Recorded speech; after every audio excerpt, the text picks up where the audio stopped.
and you mentioned in the book also that there was an awful beauty there, you know. What occurred to me was that a lot of modern and postmodern art had prepared us for this aesthetic that is, you know, Anselm Kiefer and John Chamberlain and Tanguy and all of these people working with these kind of twisted shapes. Even you know, the architecture of Gehry and so on. You know, had made us see this in a different way, and so it's grotesque. I don't mean to say anything like Stockhausen, who compared the actual destruction of the World Trade Center to a beautiful work of art. Obviously, it's something hideous, and yet there's a way in which there was this aesthetic of twisted steel that you caught, and one of the things that makes your photograph so powerful is that this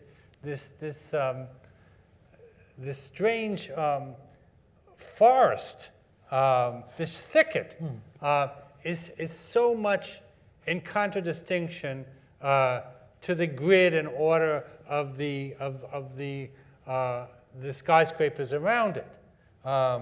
So you want to comment on this foreground background thing of the way that these strange shapes inserted themselves into the streetscape?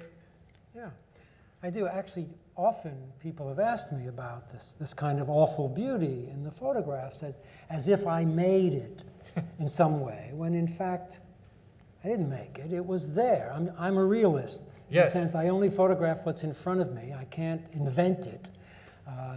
And that didn't need invention. It was already offered as it was. But in fact, it was the relationship of it to the city behind. You had foreground and backdrop. Yes. And so the order of the city stayed. What made it at times beautiful, not only for me, but for the workers down there. People were struck by the awesome properties so many times, was the seasons and the light.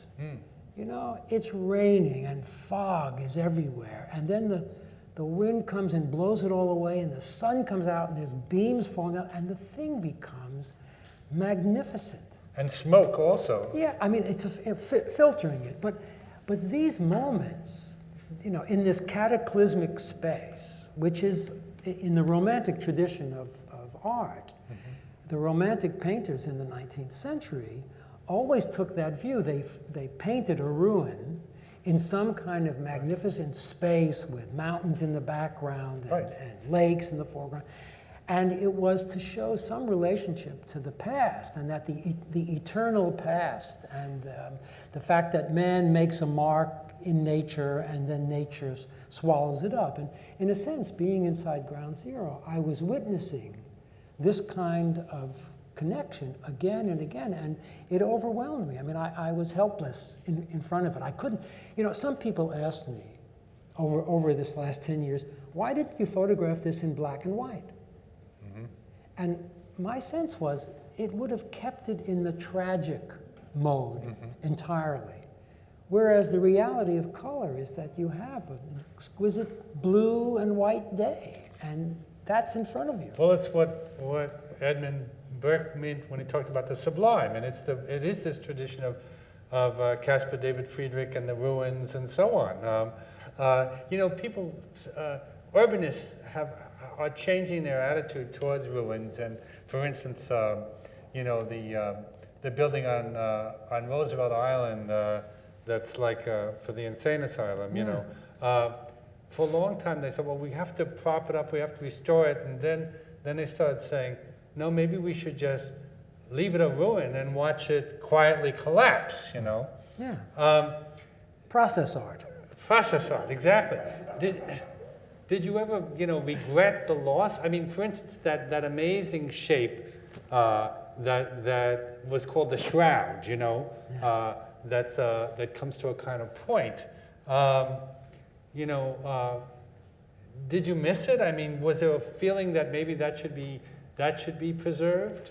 I wasn't alone in missing it. I mean, the workers at the site were lobbying for that piece to be held intact for some future memorial or installation on the next plaza, the next iteration of the World Trade Center, but it was impossibly heavy.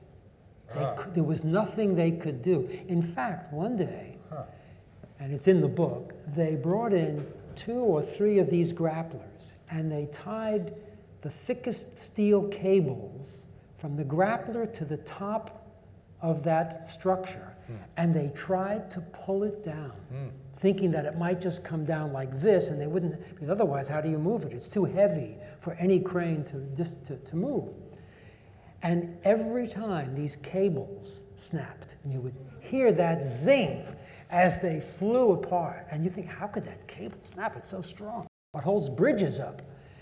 So ultimately, they had to disassemble it, and all the parts are in a hangar in Kennedy, at the airport, and that guy, John Ryan, runs that hangar.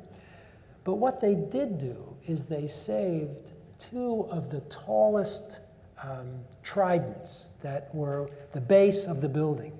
And those 2 tridents, which are, I don't know, 4 stories, 5 stories tall, they are in the entranceway to the museum.